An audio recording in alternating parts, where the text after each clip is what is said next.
নমস্কার বন্ধুরা, আমার চ্যানেলের পক্ষ থেকে সকল শ্রোতা বন্ধুদেরকে জানাই আন্তরিক শুভেচ্ছা ও ভালোবাসা এবং শুভ দীপাবলির শুভেচ্ছা ও প্রীতি ও ভালোবাসা।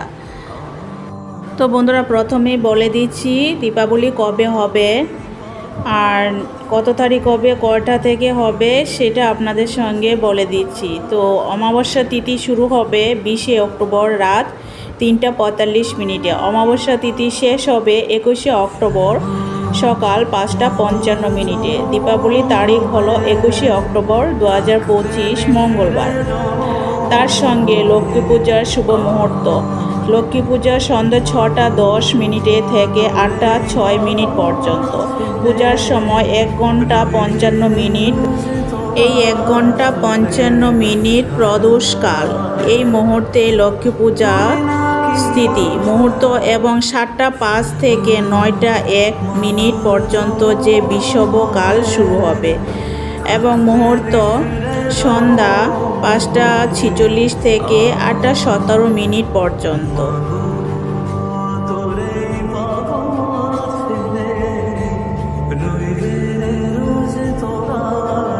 তো বন্ধুরা, আপনারা জানেন যে কার্তিক মাসের অমাবস্যাকে সবচেয়ে শুভ অমাবস্যা হিসেবে বিবেচনা করা হয়।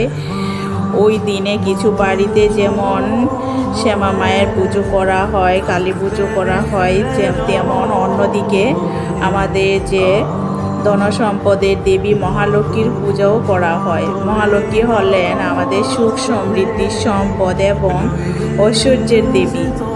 এই বছর দীপাবলি 20শে অক্টোবর পালিত হবে। তার সঙ্গে সন্ধ্যের সময় মহালক্ষ্মী স্থায়ী বাসস্থান নিশ্চিত করার জন্য একটি স্থির লগ্নে মহালক্ষ্মীর পূজা করা হয়। তো বন্ধুরা, কথিত আছে যে মহালক্ষ্মী এবং অলক্ষ্মী দুই বোন। তো দীপাবলিতে লক্ষ্মীকে স্বাগত জানানো হলেও অলক্ষ্মীকে তাড়িয়ে দেওয়া হয়। অলক্ষ্মী দারিদ্র্যের প্রতিনিধি করে। শাস্ত্রে বলা হয়, যখন সমুদ্র মন্থন করা হয়েছিল তখন মহালক্ষ্মী আগেই বড় বোন অলক্ষ্মী সমুদ্র থেকে বের হয়ে এসেছিল। কথিত আছে অলক্ষ্মী কেবল সেই স্থানে প্রবেশ করেন যেখানে ময়লা, মারামারি, নোংরা পোশাক পরা মানুষ এবং অধর্ম থাকে। সেখানেই অলক্ষ্মীর বাস। সকলেই দেবী লক্ষ্মীকে তাদের বাড়িতে আমন্ত্রণ জানান। সেই দীপাবলিতে দেবী লক্ষ্মীর পূজা করা হয়। আর সে মহালক্ষ্মী সুখ সমৃদ্ধি এবং তার সঙ্গে যে সুখ শান্তি ও সমৃদ্ধি নিয়ে আসেন মহালক্ষ্মী। এটাই আমরা বিশ্বাস করে এসেছি। তাই ওই দিন, দীপাবলির দিন, আমাদের বাড়িঘর পরিষ্কার করা হয় এবং কোনো জায়গায় ময়লা থাকতে পারবে না। আলোকসজ্জায় সজ্জিত করে তুলি। আর এই দীপাবলি যেমন কালী পূজা করা হয়, তার পাশাপাশি কিন্তু মহালক্ষ্মীরও আগমন করা হয়। সেই মহালক্ষ্মী ধনসম্পদের দেবী, আমাদের সুখ সমৃদ্ধি নিয়ে আসেন যে দেবী, তাকেও কিন্তু আমন্ত্রণ জানানো হয়।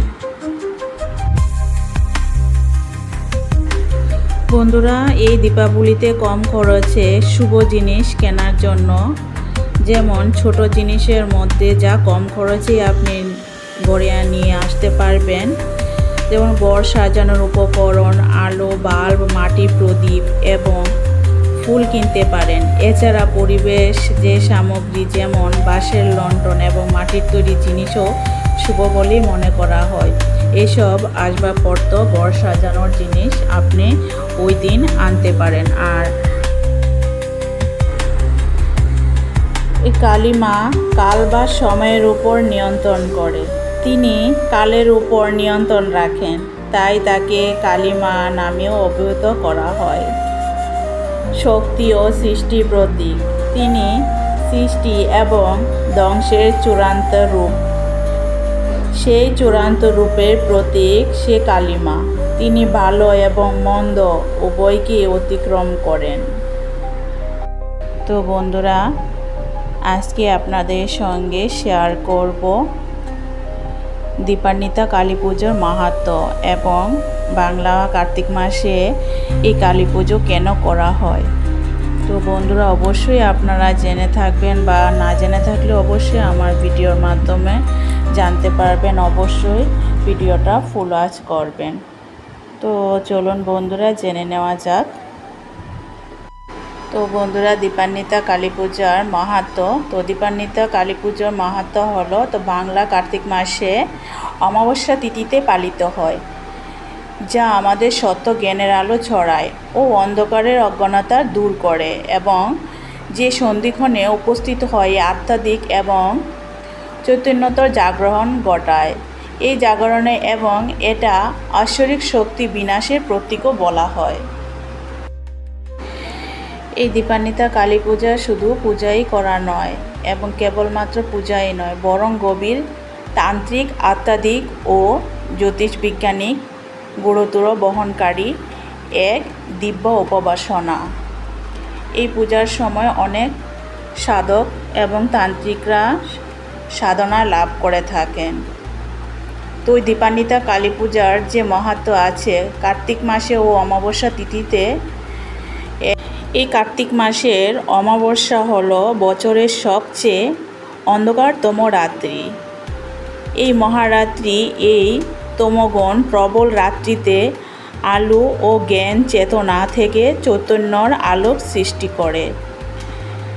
সেই আলো জ্বালিয়ে তামসিক শক্তির উপরে দেবী কালী বিজয়ী হন। দেখবেন অনেক বৃদ্ধ লোকরা বা বয়স্ক লোকরা বলে থাকে যে দীপান্বিতা, সেই দীপাবলিকে কিন্তু দীপান্বিতাও বলে। তো দীপান্বিতার মানে সেটা কি আপনারা কি জানেন? তো বন্ধুরা না জেনে থাকলে অবশ্যই আমি বলে দিচ্ছি।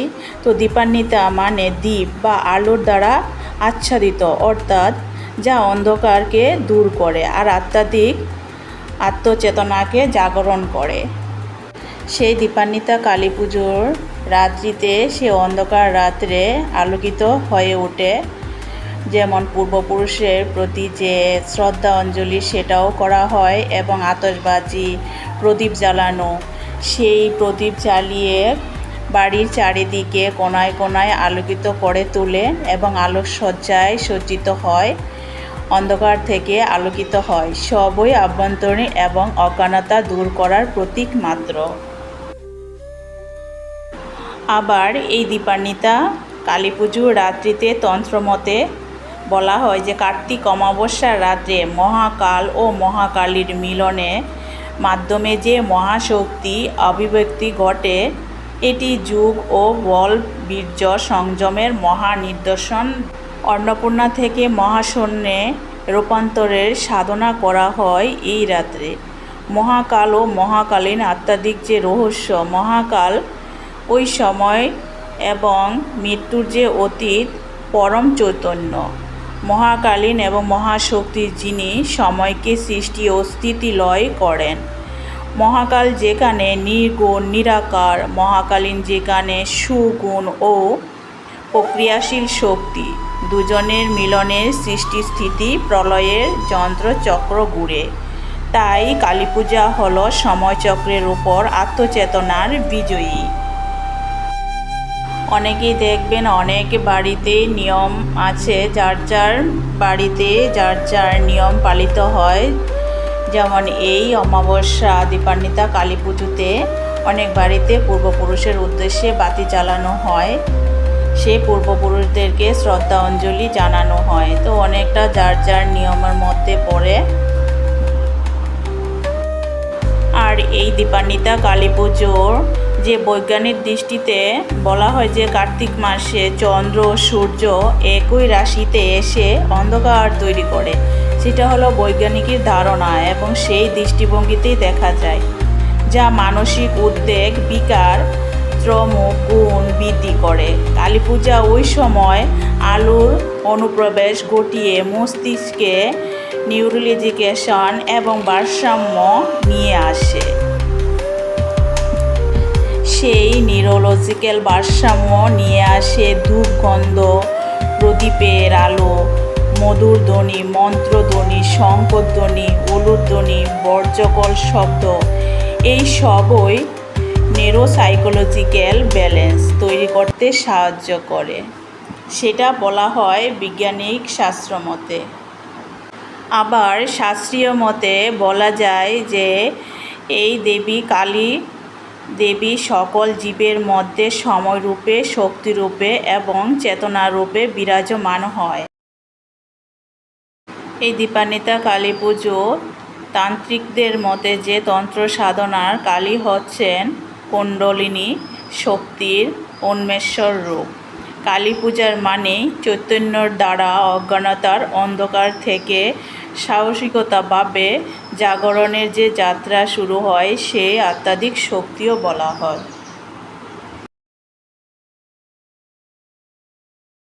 এই দীপাবলির কালী পুজো কালী মা হলেন সেই শ্যামা কালী মা, আমাদের হিন্দু ধর্মের যে প্রভাবশালী দেবী, যিনি মৃত্যুর সময় এবং পরিবর্তনের প্রতীক।